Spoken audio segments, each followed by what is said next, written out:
I was always interested in technology, but not only technology, also economics and other things behind it. I like to understand other interdisciplinary passions and workflows. So I started off studying physics. After finishing my master's and then PhD thesis, went into a venture with a colleague of mine, a producing company for superconductors, built up a factory, and that was quite a steep learning curve. And the next step after that was bringing this industrial experience into PNE Group. PNE is a project developer. It's a developer for renewable farms. In essence, our product is a small company which then runs on its own. It's a well-established area, renewables, wind and solar, but now with P2X, we have the tools where we can make a big difference. That means we are converting electrons into gas molecules, and one of a sudden, renewable power can be packaged. You have storage immediately, and it's tradable across the globe. One of the major projects we are developing is in South Africa, but we're also looking into other countries like Spain, Poland, and as well as Germany. I think this is a chance to mankind to improve everybody's life with almost no regret. There are some people that seem to take the stance that getting developing countries to take on renewable power generation is taking their industrial revolution away from them. What do you think of that statement? Hello and welcome back to CleanTalk, the podcast shining a spotlight on professionals and organisations across the world of clean technology and renewable energy. I'm Luke. I run Harmer Visuals, a video agency based in the Southeast that specialises and is moving into helping companies within this sector bring about climate transformation through data-driven storytelling. Today, I have the pleasure of being joined by Carsten from PNE. We're going to be exploring his career development journey, as well as finding out more about his company. Carsten, thank you so much for joining me on the show. Thank you. Great being here. Carsten, let's wind the clock back and explore your upbringing, your education. Could you walk me through your early life? Yeah, sure. I was always interested in technology, in cutting edge technology, but not only technology, also sort of economics and other things behind it. So I started off studying physics, but I always liked looking left and right. So into law, into economics. I actually had a major in physics and a minor in medical science. And after finishing my master's and then PhD thesis, I actually went into a venture with a colleague of mine, founding a company, a producing company for superconductors right after leaving university. So that was a great experience. We built up a factory manufacturing superconductors, and that was quite a steep learning curve. Going from university and being a managing director, having employees and all these things in one go. So real startup culture, real transformation actually from a small team like 5 people, then going up to, in the end, more than 100 when I left. So it was a great experience and broadens your knowledge, I tell you. What was the steepest of those learning curves? I'm sure there were a lot of skill sets that were being very fastly built up in that time.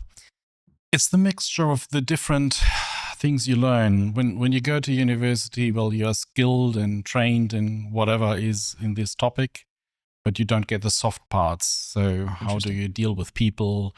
How do you deal with investors? How do you deal with customers and all these things? And here I think we had the steepest learning curve. Making something, producing something means that you want to get more efficient, that you kind of try series manufacturing, and this transformation, including taking the people with you, making them still always going with you.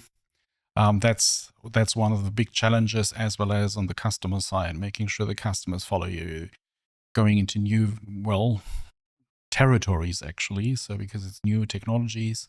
Yeah. And it's also risk for them. So learning about those risks, these are elements you don't learn at university. We founded the company with 2 people. Okay. And then we pulled in more people out of the environment it was in the area of superconductivity. So resource efficient use of technology. And so we pulled in more and more people out of the immediate environment we had studied with, we had worked with, and then we obviously try to get more people, more staff, where you will have staff you recruit from wherever that's available with the according training. What was the process of going from we've got an idea to this is actually working and this is generating results for our customers? That is a very long path, particularly in new technologies. You need to be patient, you need to have grip, and you need to bite yourself through and into all these topics to make it happen. You've got your up and downs. You win, sometimes you lose. And this was a really great experience I had. And were frustrating days, but also very winning and gaining days. So that was a very interesting period of my life, where I learned quite a bit about reactions of people, reactions of customers. So that took effectively more than 5 years from just the idea until you had something which was first time sold to a customer, which is actually still running the machine. Fantastic. Yeah, so they're still using it. And it was the most efficient heating device for industry. Wow. And that was a great experience. Once you've installed the first time a thing other people haven't managed to, or that was just great. Brilliant. How did that chapter close off? It actually never closed off. So I always was into the resource efficient areas. So that's also how I came to PNE Group. So you could say this company was closed in terms of this period for me was closed. That when we sold the activities to other parties. But I still took a little bit of that with me. Once we had the producing area behind us, we went into consultancy, engineering consultancy. So we developed generators for other companies, electrical generators based on the same technology, but being much more room efficient or electrically efficient compared to conventional technology. And the next step after that was bringing this industrial experience into PNE Group. And that was kind of a shift, to be honest. PNE is a project developer. So the project developer, it's not a software developer, it's a developer for renewable farms. So in essence, our product is a small company which then runs on its own. It's a well-established area, renewables, wind and solar. But now with P2X topics, with digital topics, we have the tools where we can make a big difference. One of the major areas I'm working in now is P2X, extending our activities from renewables to P2X. That means we are converting electrons into gas molecules. And one of a sudden, renewable power can be packaged. It's tradable across the globe, which is different from, I just can fit it into the grid. And you have storage immediately. So that's a big challenge, and it's very interesting. And you see, one of a sudden, the industry as it was before now has to move. It has to move into collaborations between parties that is different and that is new. So now people are talking which haven't talked before. There were no customers, there are new customers. So that's a great relationship, and I think I can bring in there, having introduced new technologies in my former life, can bring in my experience here. Fantastic. It's sort of a startup in the established company. Brilliant. How has your roles within PNE changed over the course of your time with them? Not too much, actually. I joined PNE only 4 years ago. Okay. And I immediately took the leading role in the P2X and, we call it new technology topics. That's PNE language because it's new for PNE. But I immediately picked up on different areas, improving the operations of our renewable farms, but also integrating other fields like conversion into gas molecules into the project development and operations. So that kind of was my role. I'm still picking up, but it's growing. The team is growing. So initially we were 2 of us. Now we are almost 8, and we're extending the activities to our subsidiaries abroad. What level of awareness do people had within PNE and the other organizations you've worked at for the range of renewable solutions and options that you're talking about, because for some people, the scope of their understanding when it comes to renewable energy is limited to solar, wind, and not really that much else. Is that the same within the kind of groups that you've been within? It is. If people, was fairly simple example, if people talk about power plants like gas power plants, coal power plants, you find very quickly people are talking about power, so say 100 megawatts, then they assume they always can have this power as they want. Right. With renewables, we introduce one of a sudden some accidental power production because we are dependent on the wind, and the wind blows when it blows, and it doesn't blow when we want it. So you've got these elements, and one of a sudden, this power rating is disconnected from the energy production. And this is often very difficult for all the people in the community as well as outside to grasp. What's the consequence? You said the team has grown from 2 to 8. How has that posed a challenge for you as in your managerial skills? I don't think that there was a major change from my skills, as I've managed more than 100 earlier. Obviously, yeah, okay. But it does change how you deal with the group. So initially, if there's a small group, well, everybody can have contact with each other. Yep. And as soon as you start growing, you need to think about how can I distribute work and workload and tasks to certain people and their skills. You need to have a more elaborate way of focusing people on what they do. And I think it's also easier for those people then to know, okay, this is where I can move. Yep. And how I can handle that. And my preferred style of going with people, working with people, is that we try to work out, okay, what's the target? Where do you want to go? And then I'm more like a coach. Okay, how can we achieve that target? But I'd love to have those people finding their own way to come to the solution. How old were you between when you were working on the superconductor company? I started off at the age of 30. Well, now I'm almost 55. So that was like 15 years or so in that area, in that field. Moving from production, startup production, manufacturing and assembly. So it was a series commodity product. Then it was machinery out of it, which is kind of chunks. So you make machines, and it was a series product. And then now going to engineering after that. But that was my path. Outside of work and entrepreneurship, what do you find yourself doing? What are your passions? I'm keen on technology still, even in my private life. So I like house automation and stuff like that.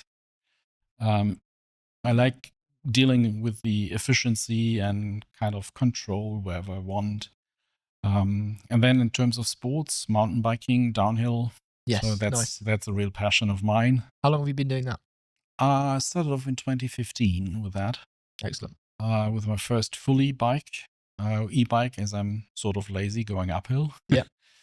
But that was my start. Yeah. Fantastic. And my wife and I were actually doing that. So it's our joint passion. And sometimes we go to Austria or I was going to ask if you take that further where afield. you can go up and then you can go downhill a few kilometers. Fantastic. It's not I think we are slightly too old to get practice to the real downhill things. So we don't jump and we don't do loopings and stuff like that. So we are a bit more. But you can go to areas which you don't see otherwise. It's really, really nice. In your earlier life, say teens and early 20s, did you have any particular sports or passion projects? Not that much, actually. A little bit of biking, yes. So cycling. But it was more keen on learning. So during that period of time, I was keen on doing lots of courses at the university. And trying to learn as much as I could from the different areas. So I was always into not just one topic. So physics alone was a little bit not enough. So I liked also economics, law. How do those earlier interest in economics and law play into your current roles? I think it was quite helpful for me to have a grasp, and it boils down to as trivial as being able to have the right vocabulary, speaking to other people. So I like to understand what other interdisciplinary passions and workflows you can have. So I think it's always a team coming to a solution. And amongst those in our society like ours, you also need the economics. You need to have legal stuff. Yep. Otherwise, it's not going to work. You don't have business and exchange. So, Can you talk us through the workflow and so maybe some case studies that PNE has? what do we do at PNE? So classical project development, and that's true for Power-to-X production facilities as well. So you try to figure out where is a good place to have renewables, sufficient land. If you do want to connect it to a grid, so you need to feed it into the electricity into a grid, you obviously need to have a grid connection, so there need to be cables around. You figure out, can I build there housing in the vicinity or nature reserves? Do you have any negative impact on the environment? So you check out all these things, Yep. and that's true for any of the components. And then you identify these. You talk with stakeholders. So stakeholders are landowners. Obviously, you need to generate lease contracts with these guys. You need to make sure that the communities are involved, that they know what's going on. You need to obtain permits and things like that. And once you've done that, you have your paperwork's done for a small company. What's the next stages? What's your involvement? The nice thing about this Power-to-X regime or the new things is that you are not just responsible for a single component, but you're responsible for generating the whole value chain now. Okay. If you're feeding into a grid, it's all established. There are traders, there's a grid, there are regulations, everything.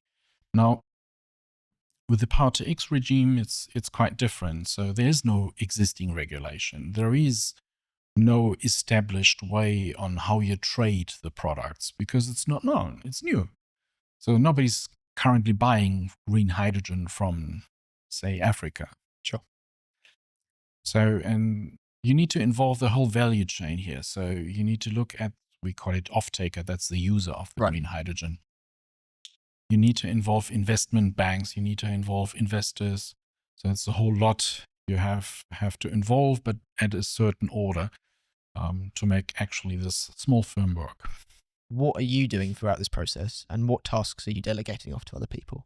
I try to figure out within the team and the specialists in the beginning, okay, where would we have a good space of doing that? So we have people looking at maps, investigating, okay, where would we have room for renewable power, wind power? We have specialists doing the same for solar. We have specialists looking with their view on, okay, where could I build a Power-to-X plant, which in essence is a chemical plant. Right. And there are requirements which are different to each of those components because what you have wind farms, we've got turbine and then large distance turbine. Whilst for solar, you have a very compact but flat usage of area. And if you're building a production plant, like a chemical plant, it's still compact. So not like a wind farm, but then you have to deal with what goes in, what goes out, and environmental issues. Obviously, as soon as you produce green or hydrogen at all, in essence, it's explosive. So you want to deal with that. You can deal with it, but you have to take the right measures. So you need to have specialists, engineers, knowing from their education experience all the little bits and pieces, and these we bring together. Brilliant. That's my task. And then organizing communication interfaces between them to make sure that the right persons talk to each other in these larger teams. Yep. So whilst I do have people in my team, I also have to interface with external companies doing studies for us, with skills we don't have in our team or resources in terms of time. Yep. Doing these things. Boils down to making drawings, to finding out about environmental things. So you have people physically going to the place you want to go and checking out, okay, is the environment okay? What do I see? Do I have birds or whatever? So it's all these things you need to do. Are there any particular projects that you've worked on, or the other projects within PNE that you're particularly proud of? It's right in the beginning. Currently, we are developing starting to look after all these things in for projects, particularly in South Africa. There we have got two. One of the major projects we are developing is in South Africa, but we're also looking into other countries like Spain, Poland, and as well as Germany. And they are slightly different in terms of what's the final product you make and how do I get the product shipped to your target market. Right. And in Europe, you have the potential of gas pipelines, which makes it much easier. It's almost like an electrical grid.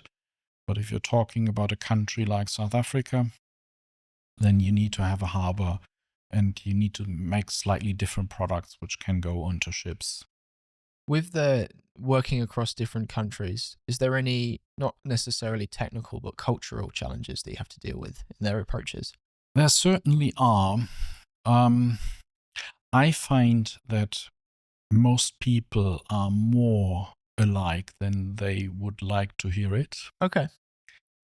So everybody has some basic things he does consider very important for him or herself. And then you have things people have been used to because it's within this cultural regime. And I find it really, really interesting to work with different people. If I couldn't do that, I think I would miss something. Which country do you think you've learned the most from? When I studied, I spent a year in Australia.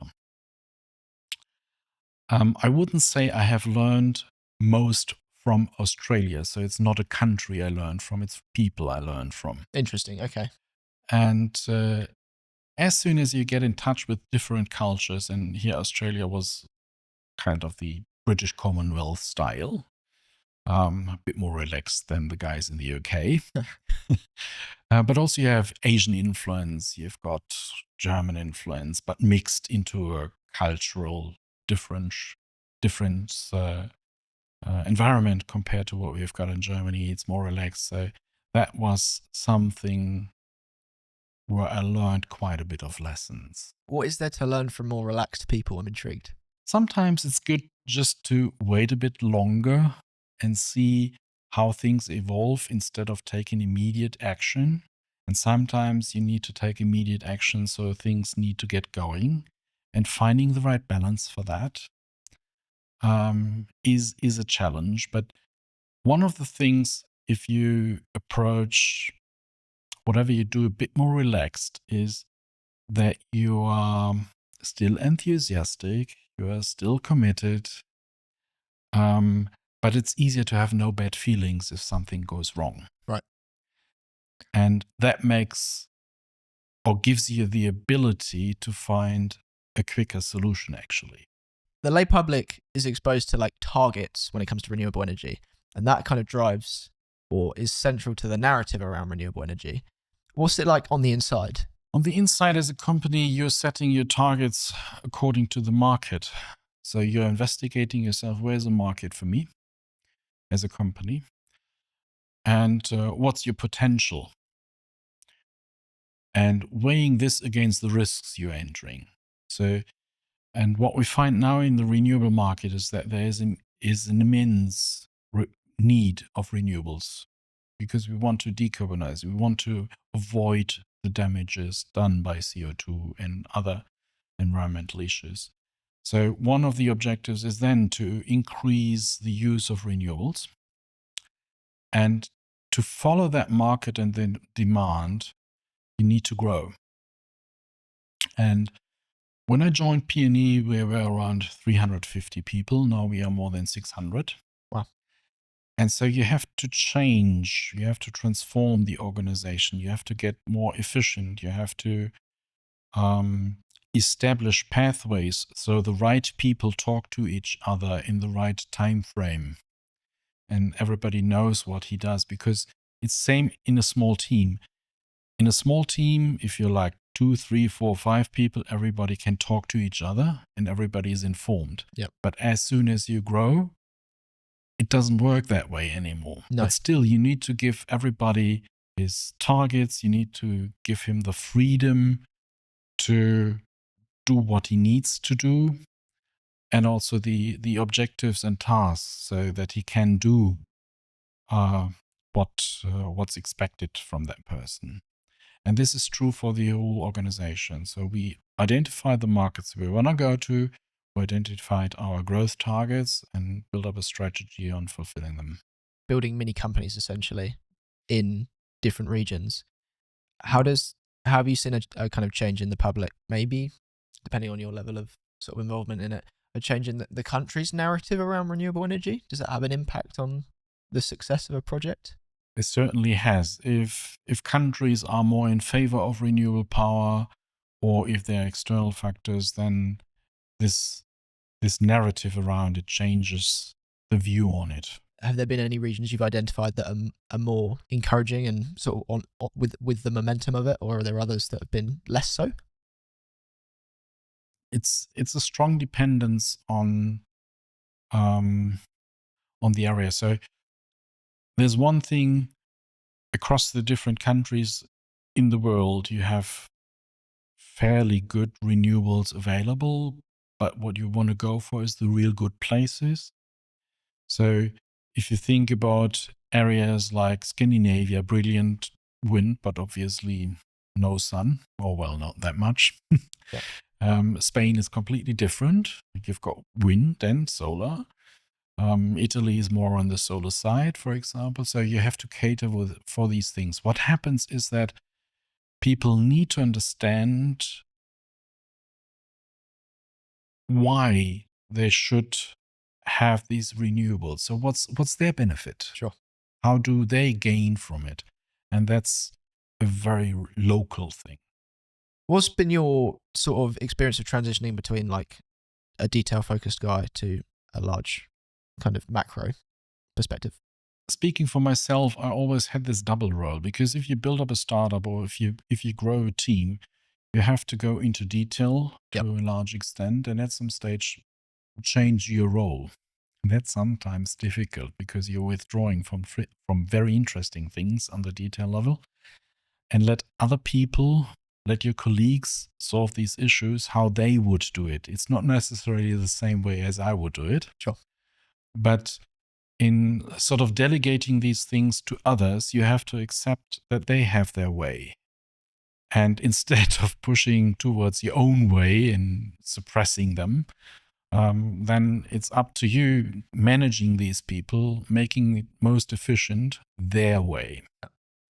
So it's a little bit of adapting yourself to other people's methods. Is that something you found particularly challenging? I find that challenging, yes. I find that challenging. Because if you've done it yourself, you have the tendency, okay, I know how it works. And you think you're quicker in doing that. Right. But you have to accept that unless you give younger people the chance doing it their own way, they never will learn. Sure. So those ones trained me to step back and say, okay, Carsten, your way. Yeah. To what degree does that vary between the age and the experience of the person that you're training or working with in general? I think the funny bit is that the older you get, the more people are expecting that behavior from you. Okay. Instead of, if you're younger, a lot of young people can behave like that, can do that. But they are not expected to do that. Okay. So when you say they're not expected to do that, they're not expected to like micromanage essentially. Yeah, some do, some don't. So it's more a character thing. It's a learning curve to a certain extent. But letting loose of something, I think that's one of the soft skills you can actually learn quite early. The only thing I had with getting gray hair was that, well, with gray hair, people believe you've said something. So when I was 30 and founded the first company, I needed some gray man next to me, financial guy, telling, yes, he's telling the truth. Then it was okay. What do you see for the future when it comes to renewable energy? I think there are two aspects. So renewable energies are growing. That's obvious. People are experiencing that. We're building more wind farms, more solar farms. We are introducing new technologies. But what you also want to do is that out of the existing equipment, you want to better use it. Right. And better use means introduction of better control, better monitoring. So you want to have intelligent systems for collaboration of systems. So you need to have things bringing or controlling assets together, and you need to have assets or control and monitoring systems where you can check the assets. Do they really do what they're supposed to do? Right. And well, in a wind farm, 5 turbines, 6 turbines, yes, you can do that very manually, but now talking about thousands, Sure. different story.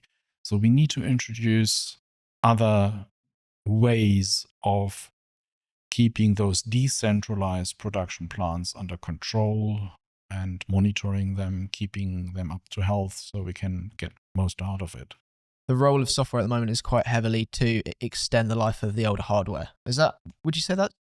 Not necessarily. I think maybe I'm too much of an engineer in that. So the lifetime of the hardware is strongly of mechanical hardware, big production hardware is strongly dependent on the mechanics behind that. But with introducing smart elements, software, monitoring, control, and exchange with other items, so kind of virtual power plant style, stuff like that. Right. That allows you to use the same physical elements in a completely new manner. Okay. And that gives, I think, additional lifetime to those components in terms of we can better use them. Right. How does this connect with Bitbloom? I know there's a connection here. Very kindly, actually, just for context, today we're filming in the Bitbloom offices in Glasgow. Can you, explain your connection with Bitbloom? When we sought measures and elements for improving the performance of our renewable power plants, so PNE is not just projecting them and building them, we are also owning some. Okay. And we want to make our fleet operating better. So we looked for software tools for monitoring and improving their performance. So finding the little bits where you can have some extra power out of it. We want to have software which allows us to monitor health, so to say, in the future. And that actually can extend your lifetime because then you kind of know early enough, should I do something? So that's what we were looking for. And then we looked at a couple of software solutions and we looked for something. PNE is a sort of a very technical group. So we have deep knowledge about the components we are building or projecting. We wanted to have something which makes any faults or any misbehaviors of the assets transparent and explainable. Okay. And there we came into Bitbloom, ran into Bitbloom and found this very interesting software tool. And we tested it quite long and extensive in, well, I call it competence team because it required different people from different areas out of PNE, Right. not just my team. And everybody was very enthusiastic. And so we joined forces. What are the practicalities of it? From our perspective, Bitbloom is a tool which enables us doing so. And since the guys are very comprehensive and knowledgeable also in wind, so they speak wind language and they speak software language, and that's a brilliant combination. Okay. So that's how we see it. It's a tool we very much like to introduce and work with in our own fleet. We also think about doing this to the service department, so introducing this for third parties. But on the other hand, I think we also have a solution here which can be used in a wider market. So Bitbloom, to that extent, is an independent company for us.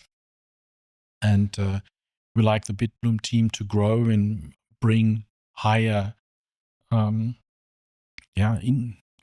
to renewables so that we make better harvesting out of the assets we have. How do you think PNE is going to change or grow going forwards? PNE does want to follow the market and fulfill the needs. So there's an element of transiting towards even more comprehensive solutions. So energy solution providers, that's what we want to go for. And that involves even more than just projecting wind farms and solar farms. So it should be an energy solution integrating several other items. And that goes back, also speaking for me personally, looking at resource efficient use of our assets, of whatever we do. So in a world we are looking at today, it's becoming more complex and more highly integrated. And that's what we do. And that's what we are trying to establish. And that means growth. So does that look practically like taking on or building teams around things that you normally outsource or normally sort of leave outside of the scope of your services? Either that or building up partnerships for doing so. Okay. I do not think that we can do everything within our group. So if it goes, for example, on generating heat, there are companies, they can do that much better than we can do. Okay. So we're not building up this competence in-house, but the competence we are building up in-house is finding a good solution to interface to these guys and finding how can I combine renewables with, for example, power to heat, with other assets like power to X, so hydrogen production, batteries, etc., the whole lot. And our core business still remains on the renewable side, an immediate conversion into something where you can use that. Right. But then there are other parties, partners, which can kind of bring the other competence much better to the table than we can do. What is something going on within PNE or just the wider renewables scene at the moment that people across other sectors and industries should be aware of and be interested in? I think that renewable power gives us quite a unique advantage. So we can produce energy quite decentralized, and that reduces the amount of dependencies. And second, this is a pro and con, depends on whom you speak to. Okay.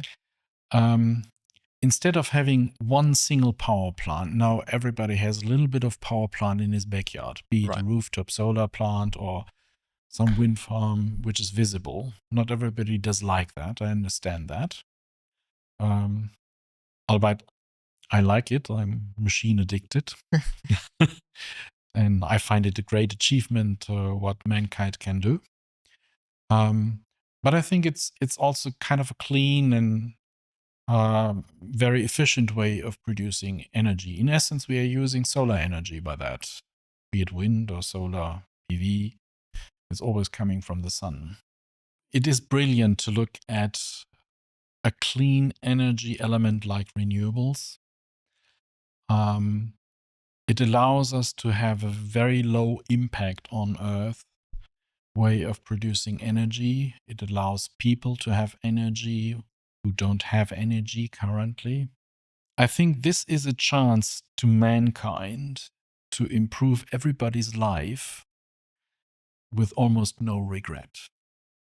There are some people that seem to take the stance that, like, getting developing countries to take on renewable power generation is taking their industrial revolution away from them that they need. What do you think of that statement? If you look at some developing countries, I think there needs to be a balance. But currently, most of this argument I see coming up in this power to X regime. Right. And what happens is that there is a certain element of comparison to oil and gas business. So big chunk of exploring for oil and gas, you take it, you carry it away as it is, and anything else happens in the industrial countries. And you leave actually the dirt. Now, with renewables like that, you have a decentralized element in smaller chunks. Yep. And this allows developing countries which suffer from corruption, which suffer from distrust, suffer from missing infrastructure to gradually build up this, which is a great difference compared to these old style ways. So I think that it now gives a chance to these developing countries to start off sell something with small part in their value chain, but get trust on the investors side for step one. Step two, next one, they can start off, okay, we have more educated people, we have built up initial parts of the infrastructure. Well, let's get one step deeper into the value chain. Okay. Because it's this gradual growth instead of one big chunk. Interesting. I think it's a great chance. So sort of democratizing energy and wider growth as well. Yeah. We're going to jump into what we call Quickfire Curiosity now, which is the the more personal and light, yet a little bit philosophical trivia to end the show on. Would you consider yourself a futurist? Yes, clearly. How do you, and I like to preface normally this question as well with, how would you define futurist? I think a futurist is somebody who's looking into the future and how can I solve and address issues. And in my opinion, that's never taking a step backward, go to some older ways of doing it because it looks like less impact, etc. And I like looking forward, finding new solutions, which are maybe sometimes beyond the scope what people would immediately think of. Imagine you are thrown back to your university days. You see yourself as a young person and you have 30 seconds to give them some parting advice on career trajectory and just wider life in general. What words do you give to that young man? Take your university time as it is, have fun, and whatever you learn, accept it as a tool for later. It doesn't matter what you learn, just learn. Carsten, thank you so much for joining me today. It's been a pleasure. Thanks for allowing me to be here. It was great. Thank you. Thanks for tuning in, everybody. I've really enjoyed talking to Carsten on today's episode. If you want to see more from us, you can watch the videos just to my left or to my right. I can't remember which. And for now, we'll say bye and we will see you next week at the same time for another interesting conversation. Bye for now.